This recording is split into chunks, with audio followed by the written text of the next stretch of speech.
अगर हम लोग क्या करें, हमने अभी वी कर्व समझ लिए थे, अगर हम लोग फील्ड करंट और पावर फैक्टर इन दो के साथ कर्व बनाने की कोशिश करेंगे, तो ऐसे केस में हमें पता है हम लोग एक काम करते हैं, अगर इन दोनों को हम एक्स प्लॉट करते हैं एक्सिस पे, तो एक्स एक्सिस पे ले लो फील्ड करंट को और वाई एक्सिस ले लो पावर फैक्टर को, ठीक है। और पावर फैक्टर में भी जो ये वाला पॉइंट है इसको हम लोग वन पावर फैक्टर यानी कि यूनिटी पावर फैक्टर के साथ हम लोग ये खेल करने की कोशिश कर रहे हैं। तो यूनिटी पावर फैक्टर की लाइन ड्रॉ कर ली, this is your unity power factor point.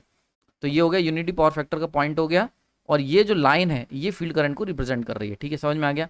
अब अगर हम लोग क्या करें, ऊपर वाले वी कर्व से लाइन ड्रॉ करें यूपीएफ वाली यानी कि यूनिटी पावर फैक्टर पॉइंट वाली, तो एक था यूनिटी पावर फैक्टर पॉइंट ये था नो लोड का, हाफ लोड का यूनिटी पावर फैक्टर पॉइंट ये होगा, और फुल लोड का यूनिटी पावर फैक्टर पॉइंट ये होगा, ठीक है। यानी कि मिनिमम करंट पॉइंट की बात हो रही है जिसपे पावर फैक्टर जो होगा आर्मेचर करंट का वो 1 होगा, ठीक।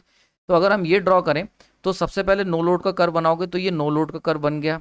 देन अगर नो लोड का कर्व बन गया, अब देखो ये कर्व कैसे बन रहा है, बहुत ध्यान से समझना। यहाँ पे बात ये हो रही है कि हम लोग क्या कर रहे हैं, फील्ड करंट आई एफ को जैसे जैसे इंक्रीज करने की कोशिश करेंगे वैसे वैसे पावर फैक्टर जो होगा वो इंप्रूव होना शुरू होगा, देन यूनिटी पे पहुंचेगा, देन वापस से डिग्रेड होना स्टार्ट हो जाएगा इन द अपोजिट डायरेक्शन। समझ में आ रही बात ये।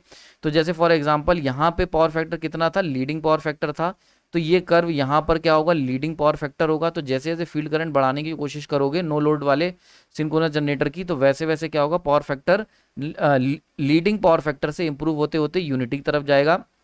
उसके बाद अगर यहाँ पे आ गया नॉर्मल एक्साइटेशन, ये हो गया नॉर्मल एक्साइटेशन, ये हो गया अंडर एक्साइटेशन, ठीक है। तो जैसे जैसे फील्ड करंट बढ़ाएंगे तो अंडर एक्साइटेशन से नॉर्मल एक्साइटेशन की तरफ हम लोग जाएंगे, एंड देन अगर फर्दर फील्ड करंट को इंक्रीज करोगे तो हम लोग क्या होगा, नॉर्मल एक्साइटेशन से ओवर एक्साइटेशन की तरफ शिफ्ट कर जाएंगे।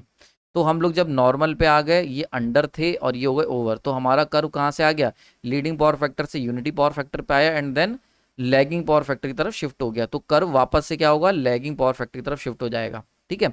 अब लैगिंग पावर फैक्टर की तरफ जब कर्व शिफ्ट होगा तो हम जानते हैं पावर फैक्टर जो यूनिटी का वैल्यू होती है 1 और बाकी कोई भी वैल्यू होगी वो लेस देन 1 होती है, क्योंकि मैक्सिमम वैल्यू पावर फैक्टर की 1 होती है और मिनिमम होती है 0।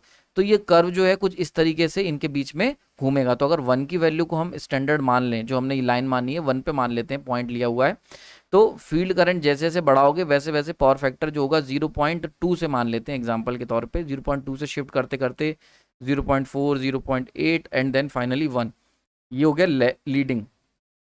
फिर 1 के बाद अगर फर्दर फील्ड करंट बढ़ाओगे तो 1 से 0.8, 0.6, 0.2 इधर की तरफ लैगिंग की तरफ शिफ्ट हो जाएगा। तो इस तरीके से वी कर्व हमें निकल के आएगा नो लोड के केस में, पहला केस। दूसरा हम लोगों ने मान के चलते हैं कि अब नो लोड की जगह हमने थोड़ा सा लोड डाल दिया, तो हाफ लोड का केस ले लेते हैं। तो प्रोसेस सेट करने से पहले देखो, ड्यूरिंग, मैंने आप बताया था लास्ट लेक्चर में भी कि ड्यूरिंग दी प्रोसेस, इंपॉर्टेंट चीज़ है ये, ड्यूरिंग दी प्रोसेस यानी कि जब हम ये कर्व बना रहे हैं ना, उस प्रोसेस के दौरान हम लोग लोड को कांस्टेंट किए हुए हैं। तो उस प्रोसेस के दौरान हम लोग जो है, हमारा लोड फिक्स है, लोड हमने फिक्स कर रखा है। लेकिन before the process, before start से पहले हो सकता है हमने हाफ लोड पे हम ये प्रोसेस पूरा करें, या फुल लोड सेलेक्ट कर सकते हैं, या नो लोड सेलेक्ट कर सकते हैं। तो ये सारे काम जो है ये बिफोर द प्रोसेस हम लोग कर सकते हैं स्टार्ट, ठीक है, क्लियर हो गया यहाँ पे। तो ये हो गया नो लोड का कर्व। इसी तरीके से बनाओगे तो ये हो गया हाफ लोड का, एंड देन ये हो गया फुल लोड का। तो देखो नो लोड के कर्व में जो यूपीएफ का पॉइंट था, यूनिटी पावर फैक्टर का पॉइंट, वो ये रहा। हाफ लोड में यूनिटी पावर फैक्टर का पॉइंट ये रहा, और फुल लोड का जो यूनिटी पावर फैक्टर का पॉइंट था वो ये रहा। समझ में आ रही बात, ये क्लियर हो गया। तो मान के चलते हैं कि इस पर्टिकुलर केस के अंदर, नो लोड के केस के अंदर, अगर हमें फील्ड करंट की ज़रूरत पड़ रही है वो आई एफ ए है, ठीक है, this should be I F A. तो हाफ लोड के अंदर आई एफ बी की ज़रूरत पड़ेगी इतनी फील्ड करंट की, और इसके अंदर आई एफ सी की ज़रूरत पड़ेगी फुल लोड के अंदर। समझ में आ रही है। So these are the 3 cases. तो ये होता है, यहां से पिक्चर के अंदर आते हैं इन्वर्टेड वी कर्व। तो आप देख सकते हो जैसे वी कर्व तुमने ड्रॉ करे थे ऊपर, वो नॉर्मल वी की शेप में थे।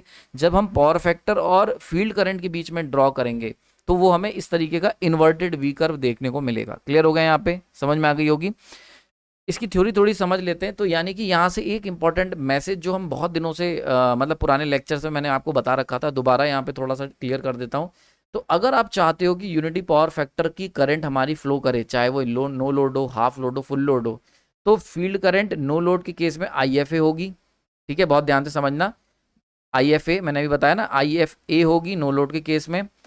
हाफ लोड के केस में आई एफ बी हो जाएगी, देख सकते हो, this should be the I F B field current. And full load के केस में आई एफ सी हो जाएगी, ठीक है। तो इंपॉर्टेंट चीज़ क्या देखने को मिली कि IFA अगर नो लोड पे तुम्हारा सिंक्रोनस जनरेटर चल रहा है तो उस केस में हमें बहुत ही मतलब बहुत नहीं, थोड़ी सी कम फील्ड करंट की ज़रूरत पड़ेगी नॉर्मल एक्साइटेशन के लिए। लेकिन जैसे ही हम लोग हाफ लोड पे जाएंगे तो फील्ड एक्साइटेशन करंट हमें बढ़ाना पड़ेगा B। और अगर हम लोग फुल लोड पे जाएंगे तो फर्दर हमें फील्ड एक्साइटेशन को इंक्रीज करना पड़ेगा। तो इसको हमने वी कर्व में समझा था लास्ट लेक्चर में, जब मैं एप्लीकेशन बता रहा था कि एक जनरेटर जो है वो फुल लोड से हाफ लोड पे चला गया या हाफ लोड से फुल लोड पे गया, तो इसका एप्लीकेशन वी कर्व का हमने लास्ट लेक्चर में देखा था। ये इन्वर्टेड वी कर्व से भी ये चीज़ समझ